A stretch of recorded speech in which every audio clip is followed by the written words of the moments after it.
Welcome to Modern Goddess. Here we discuss everything mastering your mindset, wellness wisdom, upgrading your relationships so that you can unleash your divine goddess essence and live your authentic best self every single day. I'm your host, Cassie Aurora. So welcome back to the podcast, and I'm very happy you have joined me again today. I'm going to be doing the podcast in the park as always. High quality. No, I'm serious. I'm being for real. I'm actually going to order a proper podcast mic. But I really love just walking and being with the trees when we connect, you know, and when you're listening in to this. And I think sometimes the sound of the park and the birds and the random dogs barking is sometimes quite nice, you know. What's the word? Candid. I think that's only applies to photographs, actually. I'm not even sure. But fine. So today, you know, a lot of my podcast is about the emotional, spiritual side of things, but there's going to be a more physical element coming in as we go forward. And it's not like I'm going to swing and be just like fitness dogma 101, but it's important because the physical, as in nutrition, you know, and supplementation, and you know, the physical nutrition is just as important as the emotional nutrition, you know. And in order for us to fully reach health, I do believe it's everything, and nature, which we're a part of, requires the physical, the emotional, the energetic. And so we can't escape from the fact to feel well, healthy in mind and soul. I think that nutrition does have a component. And you know, in the non-diet movement, which I really got into after I spent years in the fitness movement, personal training and being a nutritionist and spouting horrible low-carb shit. Like I don't want to think who I was and how many people I probably damaged back in the day when I used to work in fitness, and for that now I'm paying my karma, believe me, as I will be spreading a completely different message. And I reached out to a lot of those people and said, you know, God, I'm like, everything I used to say was pretty dogmatic and it will not have helped you, and so here's some great resources for you if you have got any like hormonal damage because of that. Like, I didn't know any better, and God, I thought I fucking knew everything. It's ugly, but that's what the fitness industry does, you know, and that's what any, I think, young impressionable people can jump on and be like, this is the way, low carb is the answer. You need to eat this if it fits your macros, like, HIIT is the answer, weight training is the answer, and so on. And there's wisdom in everything. I'm just going to say that, you know, there's truth in everything, but you know how it is in the West. We take one thing and make it extreme, and yeah. And so anyway, as a consequence, I moved away from that industry because it made me very sick with anorexia, adrenal burnout. Eventually it meant I regained a lot of weight, and for my size, like, I'm naturally about a size 8-10, but I ballooned up to like a 14 when I came out of my eating disorder recovery. And honestly with you, I was still under eating. That's how mashed up my metabolism was, and you know, that's how much the diet industry screwed me. It made me very, very sick. You know, I started my first diet when I was 11. Like, what the hell? It's bad. And I know that some of you know my journey, but it makes me angry for a reason. But through it all, the jewel of benefit is that it's led me to understand health and recovery on a very deep level. And that it's not just the food, it's emotional, it's energetic, and it's not about anything extreme, because the extremes, they simply cause a reaction. You know, if we look at nature as our teacher, if there's been a severe drought, there's usually some kind of flood, or if an animal is salt deficient, it will go and eat like crap loads of salt, and that's because that's how nature moves. It understands that every action has an equal and opposite reaction to that same extent. I call it the pendulum swing. And so the point I'm getting to is this podcast is going to move and shift as I qualify for my nutritional therapist qualification, which is essentially, if you've ever had my friend Vivian on the podcast, she is qualified in this way, and it means I'll be kind of a naturopathic nutritionist, and I can get to root cause of the health issues that are going on, and also apply my deep, holistic, energetic, spiritual work that I do with my one-to-one clients, which is profound. It shifts trauma from the body. It moves things out very quickly, and it gets to the root cause of your emotional limitations that are probably making your waking life very challenging. And so that's the work I do now, but I knew I wanted that piece of paper to be able also to look at labs and look at the root cause of, well, okay, what's the body doing? And we have some actual evidence and a framework that we can work from together. So long term, that's the goal. And so as I'm learning, and the thing is, I've been learning for years before I've done my nutritional therapy.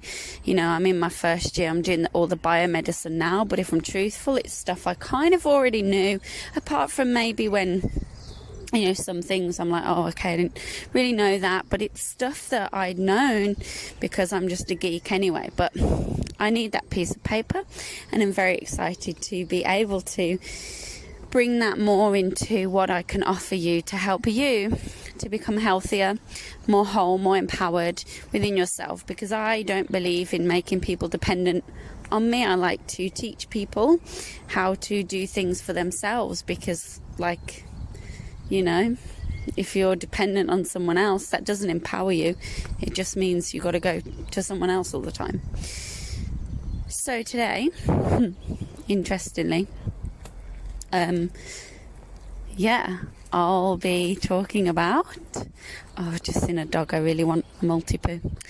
I'm going to be talking about how I healed mainly energetically, but yeah, no, it wasn't really, it was food. How I healed and got my period back after losing it for about 7-8 years.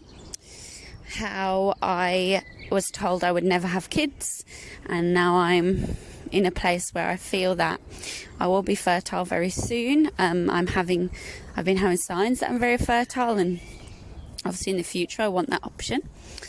How I am overcoming and healing my hashimotos and my adrenal fatigue, which is, you know, we technically that's not the right term, but that's how everyone knows it, you know, that exhaustion, burnout phase.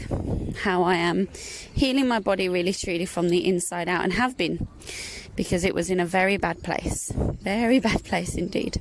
And so I'm going to open up about particularly the weight gain portion and why that's been so important, and the problem with not being able to heal very often is we're terrified of eating the amount of nutrients a female body needs in order to actually recover and feel well and feel mentally healthy, because there's this thing around weight gain, which, let's be clear, no one's happy about weight gain because society has made it a negative thing. Actually, now I really feel in my heart of hearts a positive thing, because if I had stayed the way I was, many things would have happened. So I would have been miserable because I was a size 6'8", but fucking always hungry. Or, well, no, I didn't actually have hunger like a metabolism. I just had like mental hunger and was constantly thinking about food. I was always anxious. My partner witnessed, actually, my boyfriend really witnessed me, and my ex-boyfriend probably, really struggling with it. That was probably horrible for him. it made me unable to fully heal from my abandonment wounds. Like, I felt very needy and reactive. I wasn't actually like able to really overcome the deep wounds. It was like I was aware of everything, but I spent like 2 years just being a victim and not being like, okay, I have to choose love instead of fear. And I got really stuck in that because energetically my brain didn't have the nutrients that it needed to perform the detoxification of all that old shitty stuff and then form like new connections. So it couldn't do the deeper healing work. And it's still doing that, you know. The more I eat, the more profound my transformations become. And sometimes people really ignore that in the spiritual journey. Like, they assign the spiritual journey to a certain type of diet, like, and I'll get onto that. But, you know, I know that yoga is, like, veganism and yoga go hand in hand. And actually that helped me for like a few months. But in the long run, that made me sicker. And I can kind of go into why. For me, this is for me, so this isn't the same for everyone. We can't homogenize this, but remember, if something resonates with you, take it. Yeah, when I was more underweight, I had just felt tired all the time, but like not actually tired, like I didn't sleep well. I would wake up in the night. I was more wired, but emotionally and spiritually exhausted. I was really demotivated, but at the same time scattered and constantly thinking of new ideas for the future, none of which came across. I had no ability to manifest the financial abundance I wanted. I genuinely believe that was linked to the fact that I was not looking after my body, because vibrationally that shows I don't respect myself. And someone who doesn't have self-respect or self-love and they're not in a place of receiving food, how are they supposed to receive other forms of nutrients such as abundance and clients and love, baby, fertility, you know? And so yeah, I was infertile, and like also it really disconnected me from my femininity. Like not eating, it was like I was in that masculine space of like feeling this need to like control my food, control my body all the time, and that was taking me out of my feminine and being as soft and as flowing as I wanted to feel, and as easy come, easy go. So there was that. You know, like I wasn't focusing on the weight gain in the end, but I knew it would happen. And like even now, today, as I woke up, I noticed that my sports bra was a little bit tighter, and I'm thinking, oh my God. So those old beliefs come up about weight gain and what that means. But I know deep down that this is a byproduct of my body coming into a place of health. That said, everyone tells me, well, they tell me I look healthier and more bright and fuller and have better energy. And yet, you know, the part of me that maybe wants to keep me in that place of being thin and accepted according to society's dogma, that part of me like gets very upset by that, and it's like, you're doing something wrong, quick, stop eating, fat beast, you know. And I'm like, oh, there's that little voice that's wants to keep me small and is in fear, and I see it, but I know that right now the way for me is to flood my body with nutrients, and it always will be, because I am completely past the point where it was no longer an option to suffer. It was no longer an option to waste my energy and my time on things that hurt my body, that don't actually make it feel good, things that feel from a place of like hatred, you know. So I don't mind doing yoga and then going to the edge of a pose that feels, God, you know, maybe I'm in some kind of strange pose that feels very challenging, and that's like, I notice when that edge comes in, the hater. I call her the hater, the pusher, and she's angry inside. And I notice her, like, she comes in, that entity, and I think a lot of women have this part of themselves. I call her the pusher and the hater, and what she does is she sort of like pushes you beyond your limits and pushes you beyond your edge. And she also comes with a dialogue of, you're not enough, you're a piece of shit, you need to change yourself, you need to work harder, and she's like pushing love away. She doesn't pull love in, she pushes it away.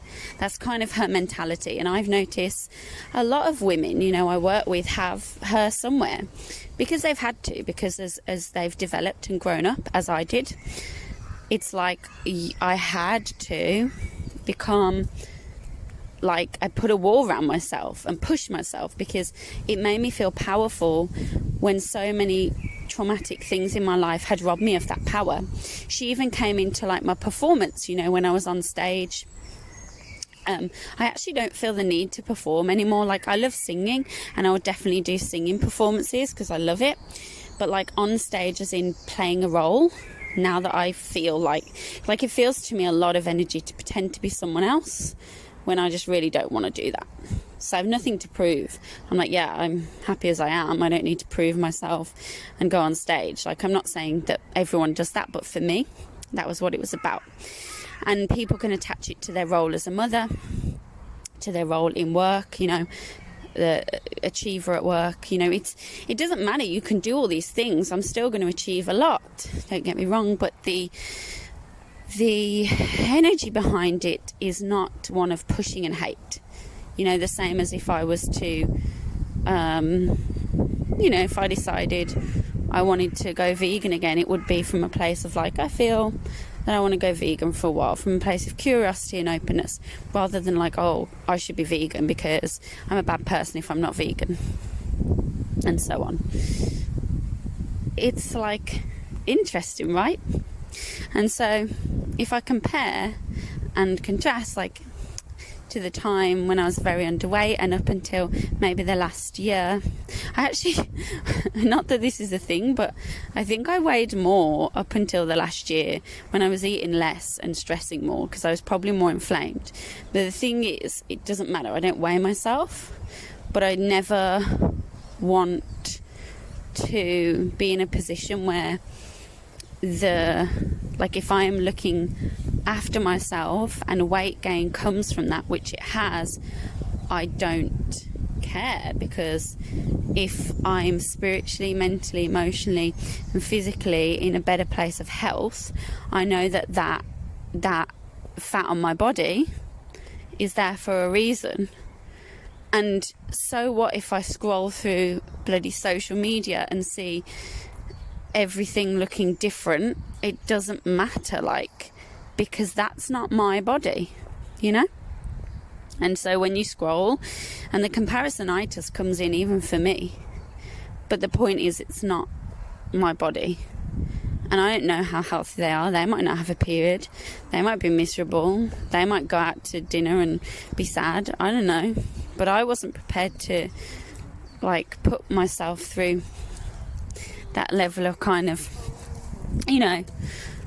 misery and sadness, in the same way that I used to, all in the name of trying to be thin and accepted and not feel lonely and feel a sense of power. And so what it did was it made me unhealthy. Years of veganism really led to a lot of mineral deficiencies in my body. And before you say, oh, there's a right way and a wrong way, I am a clean eater, right?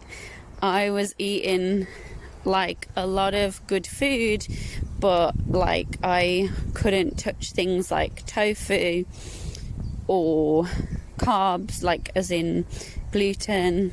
Couldn't touch a lot of legumes and beans. They don't agree with me at this time. Couldn't eat nightshades. So it ended up I was literally eating lettuce, cucumber, nuts and protein. I couldn't eat much more than that. There wasn't much variety. If it was green, I could eat it unless it was a nightshade, but that was it was really, really hard. my body was sick, so I needed to try something else. And all these vitamin and mineral deficiencies developed because a lot of plant foods, the copper and zinc ratio is very different. And so kind of what happens, well, there's a lot of things that happen, but for me what happened was my copper toxicity, like for me it's through the roof. To give you an idea, it's meant to be about 20 and mine was 4,000 because I just never ate any animal products, and it really messed me up. And then I don't know which came first, the chicken or the egg. I got very sick with, that started to mess with my thyroid. I also had trouble with my adrenals. And so after all these years of being quote unquote healthy and doing all the right things and training, even cutting down my training, like the damage, I think, like the thing is, the damage I say had already been done, but I felt the best I ever felt by doing less and doing the spiritual work and eating like how I was. So this is the best I'd ever felt, right? So I'd gone from overtraining, like being in trauma, being in a terrible place, like not eating much, like, so I'd gone from like a very extreme place. And then the thing is, I felt really bad then I did the spiritual emotional work and cut my training down, and like I felt loads better. Like I was bouncing around, everyone's like, you look great. I'm like, yeah, I feel great, like, because I was vibing high on life and had worked through a lot of trauma. However, then my body, it was very obvious that physically I was deficient.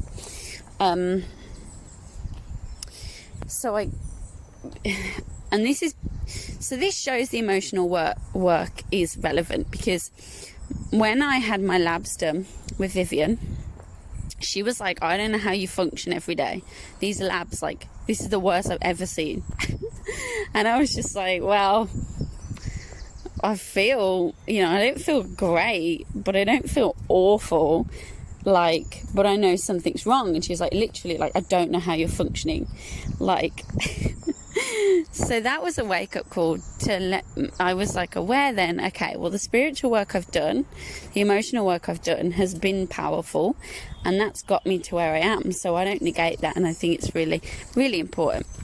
But then I was aware that nutritionally I really needed to take a look at things, and I had to dip my toe back into the nutritional world, which had really made me obsessive and very sick many years ago, in terms of like, this is good, this is bad, this is this, that is that. And then I had this mind shift where I was like, look, food is healing. I'm just going to eat everything good and it will be fine. The worst part was, Vivian said to me, and I agree with this, because I felt in my soul around December I needed to incorporate animal products again. And that was really hard for me, because I had a whole identity wrapped up in veganism. But I was sick, like really quite sick. And you can ask he won't listen to his podcast, so it doesn't matter. But my partner, he saw how sick I was. And it was when I was living with him that I realised, okay, like, I am not actually as well as I think. Like, mentally, emotionally, I'm in a really great place and I can manifest anything.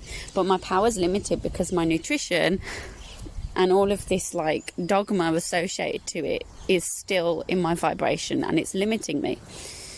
But the fact that I knew in my soul, months before I started working with Vivian, that I needed to incorporate animal product and yet still wouldn't do it, that told me a lot about where I was mentally, whether I actually did love my body, how much I was attached to an ego kind of dogma around, just a way of eating, which is just ridiculous. Because it was from compassion for animals, but then it was just becoming like it was lack of compassion for myself, because in order to heal, I actually needed to eat animal product. And so I don't agree with things that are all like veganism is the answer to any illness, because for me it actually made my illness a lot worse. and I genuinely don't feel that saying one diet is right for any illness, because when you're sick, you can't homogenize healing. Like, healing for one person doesn't look the same as for someone else. This is why when I work with my clients one-to-one, it's powerful, because it's completely individualized. Our bodies are so unique on the inside, as unique on the inside as the outside. And so we can't say that one way is right for someone else. We can generally say, okay, right, looking, at this, that, the other, I think, given the circumstance, without testing, this would be ideal. But like, your soul will tell you, like, but if you feel an energy of like intensity around your diet, then that energetically tells you that you might not be listening to your body as much as you want to be, because I definitely did that. And it's not even about food love necessarily, and food love is great if that's your bag, 100%, yeah, great. But I think it comes about like objectivity, like body objectivity, or okay, let's pick a different word, neutrality, like neutral to food, neutral to the body. Because even body love can be a big jump in this society, because to me, a lot of the body love movement can be just as toxic, because it's like, if you're, body positivity in its essence is accepting, being positive about your body, and then making decisions from that place. But a lot of it can be far-fetched. Like for me, I couldn't get to body positivity when I was gaining weight. It wasn't authentic, because I'd come from a place of complete fear of weight gain. So I couldn't be like, yeah, I just love my body. Like, it's too much of a jump. But I have body respect and deep body neutrality, which wavers. Some days I wake up and I'm like, look at my fat hips. Why is my belly like that shape? My arms feel big. Oh, I don't want a photo because I've got double chin. And none of it's true. And even if it is, it doesn't fucking matter, because I'm healthy. But I can get those days. But then I just aim to get back to, okay, I respect my body. I respect what it needs to do to heal, and I'm not going to make it suffer just because it doesn't fit the status quo of what the media has set out for me, which will make me sick. And maybe that's the reality for few, but for me that's not the reality, and I'm not gonna make myself sick and suffer because of that. And if I am willing to make myself sick and suffer, and I can't accept my body as it is right now, I need to understand why that is. And that's kind of like what goes through my head, So you don't need to aim for body love when you want to heal from an illness or anything, if that matter. You just need to aim for objectivity and respect. So being separate from it and seeing it like, okay, if my body is someone else's, what do I say and what do I think? Or if this is like my best friend's body and I can see she is suffering, what am I going to say? You won't be like, oh, look at that roll there. You can wait till that's gone and then focus on healing. No. Oh, yeah, well, I know you want kids, but I think you should get thin first and then worry about kids after, but get thin. Or, oh God, or you've had kids, now get skinny. Why are you that shape now? You've had kids, but why? Like, it doesn't matter. You should be down to a normal size. Forget the fact that your body's just given birth and you've had the biggest shift in your life and entered a new magical phase of your human existence into the archetype of the mother. Forget that. You need to be thin. Do you hear how ridiculous it is? And so being objective to it makes you see, oh my God, this is silly. And it can be silly, but also it's sad. It's sad that we have been so brainwashed and indoctrinated, and yet that we don't liberate ourselves. We stay as a victim to that, even when we're aware that media's screwing us, and yet we stay in it. Why is that? Well, because we don't believe we're worthy. We're scared of change, because when we were younger, things happen outside of our control that were terrifying and caused us to suffer. And so if we let go of the control of our body, we'll suffer. And that's scary. That's the belief. So of course it's not true, but the cells and the nervous system believe that's true. So in order to make the steps that you might want to make to become healthy and do the things that will help you heal from a chronic illness, sometimes you have to work through the trauma that's limiting you from actually even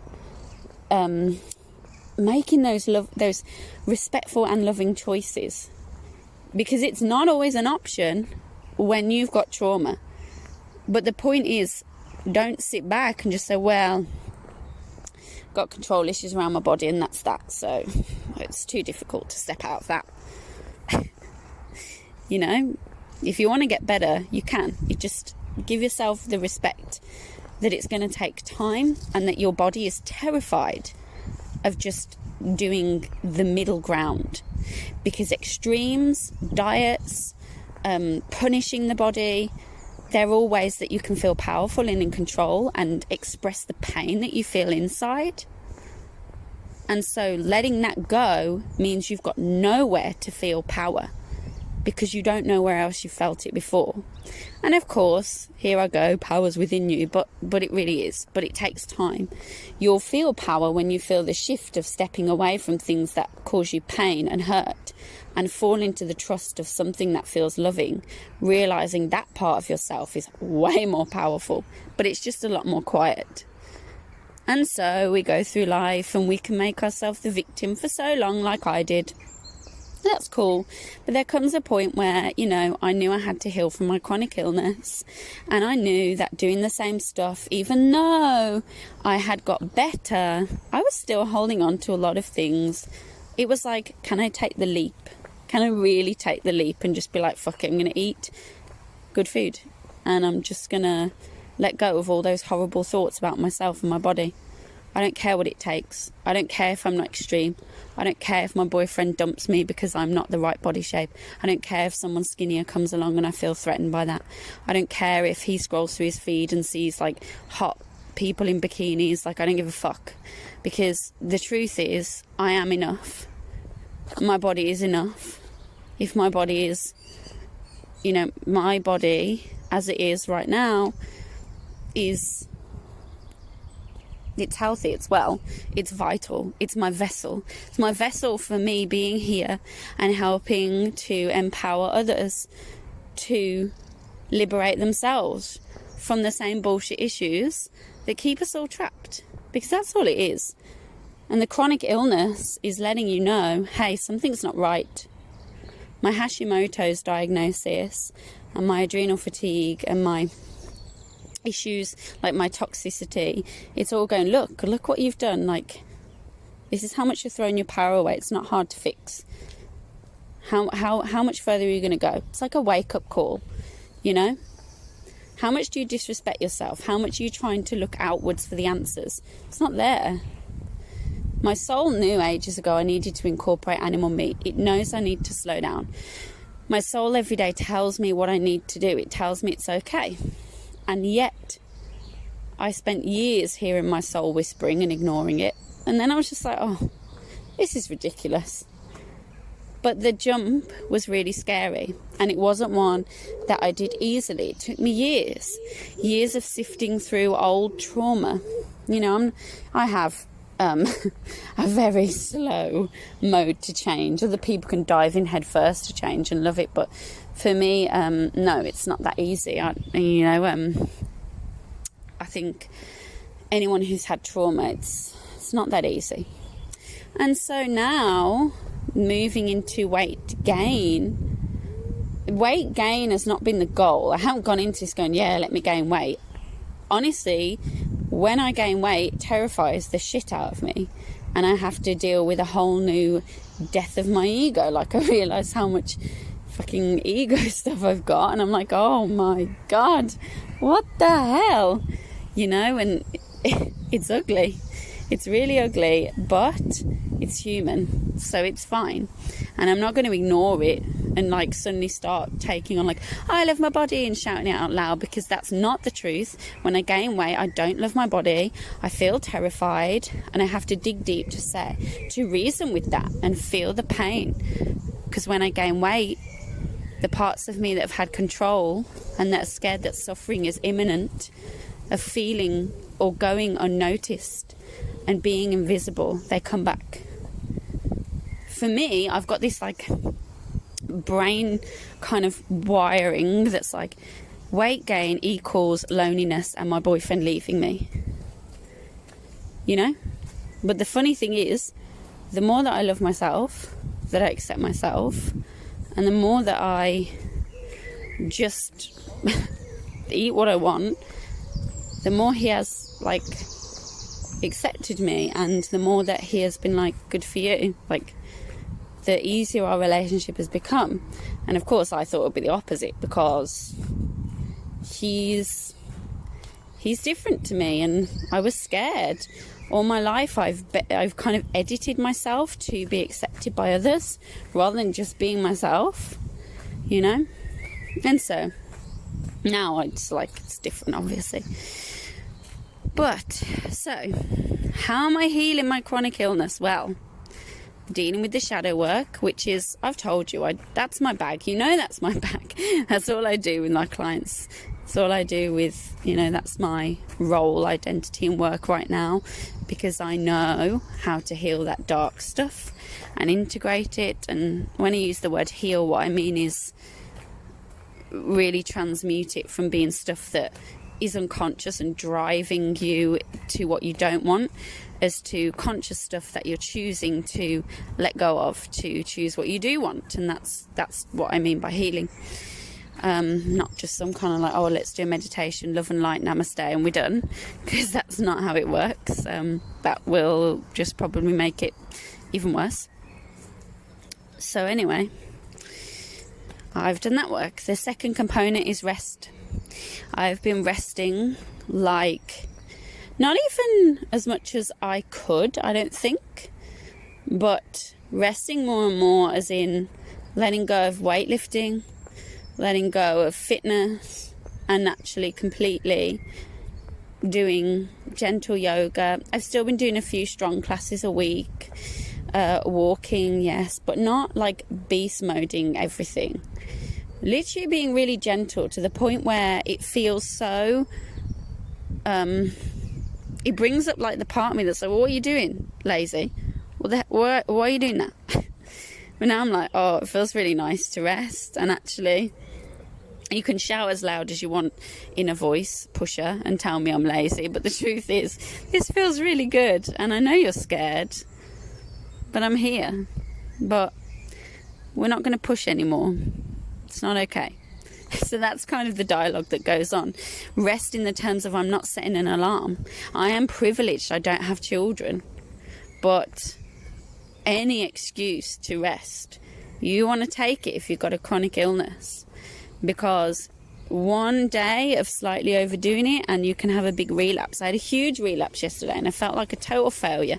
Like I was off the healing wagon, I was never going to heal.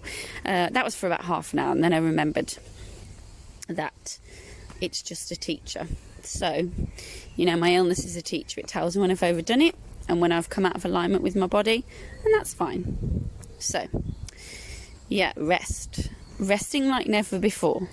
Sleep, I prioritize sleep. I got an eye mask, I got a new mattress topper. Guys, if you feel like you don't rest enough, but you're like, I feel guilty about resting, I'm just gonna put this out there. It's normal to feel guilty about resting, and like there's like a FOMO that comes with resting, like fear of missing out.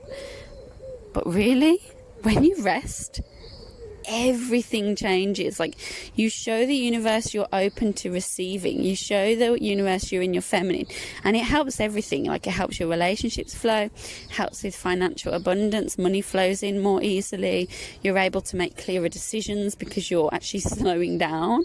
And like my business coach, she's always saying to rest, and I'm sharing it with you because I know it sounds very in extreme, but I swear rest is like the secret ingredient. You know, the nature of the mind is to relax. If we would simply give it the space and the permission, it would be a very different ball game. So I actually give all my one-to-one clients a meditation, a deep relaxation one. It's a game changer. Most of them fall asleep after. It's like I count down and they all fall asleep, and that's fine. You're supposed to fall asleep, you know. We're supposed to drift in and out of awareness. So yeah, that's that. Third thing, nutrition. Here's the funny one. Here's where I might get the hate mail, but bring it at me, I don't care. I had to move away from veganism. This decision was really difficult. Like, it caused me about 3 months of just crying, thinking that my relationship would end, thinking that I was a bad human. It was so deep. And the truth is, I stand in my power and say it is the right decision for me at this time. You know, I have started in court. Now, this has been interesting. So I have got beef, liver, like organ meat capsules. They're all where I get my meat from. By the way, I'm not eating meat all day, every day. I'm having red meat twice a week maximum. And salmon 2 or 3 times a week. By the way, I've never liked salmon. And I'm not joking you. I gagged for the first 6 times I ate it to get it down. Like, there was issues, severe cognitive issues with the salmon. My boyfriend loves it, but I'm it was really hard for me. I really had to work hard on it. I'm not generally a fish eater, but I knew the benefit of it was important for me. So yeah, there's that. And yeah, that's it. And then I'm incorporating egg yolks. When I have the whites, for some reason I get a big severe reaction. My glands swell up, my lymph gets really tight. So obviously right now, egg yolks, just that. So yeah, and then I might incorporate some like either feta cheese or halloumi. I don't really have cow dairy, just because I don't like how it's farmed in England, really. And yeah, I think that goat and sheep, we digest a lot better. But then that said, I'm open to anything. So kind of, yeah. Now, where I'm choosing to find the most ethical places I can, local farmers, like, it's not easy. But what I'm not doing is walking down Tesco's and buying mass-produced meat, and that's my choice. I'm not saying, by the way, there's anything wrong with that, because I believe that we're all entitled to make our own conscious choices about food, where we are and what we're happy with. That's up to us. And so for me, it's important that I'm being very conscious about where my meat's from. I don't like it pumped with hormones. It's always organic and grass-fed. I've actually discovered, for me, that venison is the best meat. I am obsessed with it. I tried beef a few times and beef liver. I'm not into it. I'm really trying, but every time I eat it, I'm like, oh. It's just, I don't feel bad, I feel okay in it, but I just don't enjoy it. And then that's like, well, if I'm not enjoying this and it's taking a life, and I don't feel like I'm directly benefiting, I don't feel that that's very respectful to that life. So I have huge reverence when I eat for the food, the nutrients, because I know that when I eat that entity, it becomes my cells, and it helps me to shepherd the earth, to help other humans. Because the point was, I wasn't able to be in my full power when I was sick. And when I eat these products, these animal products, and when I choose to take that into my body, it makes me feel a lot more powerful. It gives me a lot more energy to then transmute that, to help others heal, to then help the rest of the world heal. It's a bigger thing. It's bigger than me. And so I have that deep respect for what I'm eating. And so then, you know, the thing is, like, I'm not enjoying beef, so I'm like, well, I don't feel truly that that's right for me. So yeah, I'm not really into chicken either. If I'm eating meat, it's going to be nutrient dense. And so that's where I am with it. And obviously I ate loads of vegetables before. I've actually had to stop eating so many greens because I used to pile them on, and just my whole diet was, well, fill up on greens. It's like an old bodybuilder myth. Fill up on the greens, 0 calories, or some Slimming World Weight Watchers shit. It's stupid. And actually I don't have that many anymore. I have the last few days. Yeah. And so for me, it's more about colours. So I'm having a lot of butternut squash, carrots. I'm actually trying to have lots of carbs. For me, that's been really difficult, and I probably need to go a bit more on that path. But carbs and fats, it's basically eating all of the nutrient-dense things without guilt, without feeling like, you know, there's something wrong with that. Yeah. Anyway, I'm not going to go down that path. But the point is, I haven't followed any extreme. The only thing for me personally I'm not having is gluten, because I've noticed that when I have it, I have a huge flare-up and I feel like hell the next day. And I think that's to do with my hashimotos. But I'm open to maybe having in the future if my symptoms change. But yeah, I have softened everything around food. And energetically, my life has completely changed from that. I feel really healthy. I did have a flare-up yesterday, but, you know, that was because I wasn't resting enough. I'd overdone it with my activity. And so, yeah, the food, that's the other component. So rest, food, mental, rest and sleep, supplements, I guess. So I'm on quite a strong blend of supplements. That's because my body is very depleted, and I won't go into that because I can't advise. I'm not a medical doctor. So that's where I am with it. And healing a chronic illness is not linear. So if you have any illness, whether it's undiagnosed, whether it's like more severe than mine, whether it's just like you're thinking about healing on the general, it's not linear. And I cannot emphasize that enough. You know, we've got this thing like in our world that it should just be from like A to B, like an Uber. It's just not. It's like the Uber that goes all the different directions. You think, what are you doing? You're going to rack up my bill. And like you're thinking, that's why you're doing this on purpose. It's kind of that. It's slow. Nothing in nature is like big and extreme unless it's a reaction to something. Think about trees. They grow slowly out the ground and take years to develop strong, solid trunks. And it's the same with overcoming an illness. You know, you have moments where you're like, wow, I feel great today. You could have 3 days where you feel rubbish. You can have 2 weeks where you feel great, and then 2 weeks where you feel rubbish. It's just slow. And I think the biggest thing for me is learning that it takes time. So I strongly encourage you to be gentle with yourself wherever you are right now. And if you've got, something like hashimotos, adrenal fatigue, be wary of anything extreme. These extreme cleanses and extreme detoxifications, like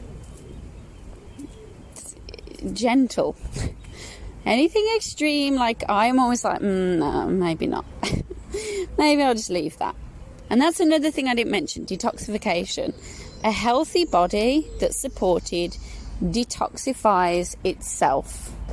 The problem is that our society is so full of toxins. They're everywhere now. Chemicals are literally everywhere. But our bodies are that depleted, they don't detoxify correctly. You know? And so something that I'm doing is supporting my body to detoxify naturally. I'm having huge detoxification, you know, and it's like, whoa. But I'm not doing any crazy fasts. I'm eating more and supplementing with really powerful supplements. So a detoxified body is unburdened and things definitely function better there. And I could go into that more maybe with someone on the episode, get someone on. And so detoxification isn't like extreme stuff, whereas people think it is, and no, I don't. I feel that that's very rarely needed. It might have its application in some populations, but generally, no, you don't need to go that crazy. But yeah, something that has been a game changer for me is coffee enemas. They are insanely good and they make me feel amazing. But I went typical Aries moon, I was like, yeah, and I did like 3 in a week, and then felt really rubbish the day after because I don't think my body was quite set up to detoxify the amount of toxins it was dumping into my colon, and I think I had a few troubles there. So 1 a week for me. But the truth is, yeah, it's a slow journey, and you know, we don't know everything there is to know about medicine, and we don't know everything there is to know about the mind and dreams and sleep. But one thing we can look at is nature, and you can look outside and see that nothing in nature really is that extreme unless it's a reaction. And so I feel strongly that if we tune into ourselves and we sit in nature and we're with the elements, we really can hear what it is that's right for us. Slowing down and scrolling less and looking inwards rather than looking out, and being the best you can be right now is enough. And when you come from that vibration of accepting where you are right now, because where you are right now, it is enough. You are enough now. There's not a magic pill you should be taking. Where you are right now is enough. And the more that you can accept, as I am right now, I am enough, the better your healing journey will be, the better your life will be, because you'll be in a vibration where you can slow down, and then you accept the insights that your soul tells you. And once you accept the insights that your soul tells you, you'll know what's right for your physical body, because it comes from the inside. And it's good to have outside stimulus and work with nutritional therapists and coaches. The best ones will make you aware of what it is within you that you can look at. And the best coaches, like, this is why I believe, I am good at what I do, is because I don't spoon feed. I teach you skills and I get out the way. I hold the space, I give the trigger, but you're the one that answers the questions to what you need to heal and feel fulfilled. And I feel that's the way that is kind to coach, to empower others.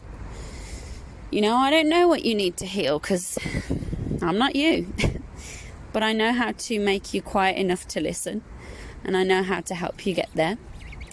And so the mindset is important. It's all important. But one thing I'll say is, don't be hard on yourself. You're being the best you can be. And sometimes it'll be backwards, sometimes it'll be forwards, but you are doing the best you can. And if I can be of any assistance to you and any guidance, I know that what I do is powerful. And you can reach out to me. And say, hey, I feel like I want to work with you because there's some stuff in my psyche that it's limiting me from being who I want to be. And I'm done with it now. So, yeah, that's all I got to say today. It's been a long one. Been emotional. Roll on the hate mail from the people that maybe have issues with my way of eating. Or, whatever. It's cool. So if you know anyone that may benefit from this episode who has an illness, a chronic illness, or just you feel like, I think my friend would enjoy this, share it with them. Let me know what you think. Screenshot that you listened. Tell me where you are. I love to hear from you. You know that. Have a great weekend, and I love you so much. Remember that you are enough.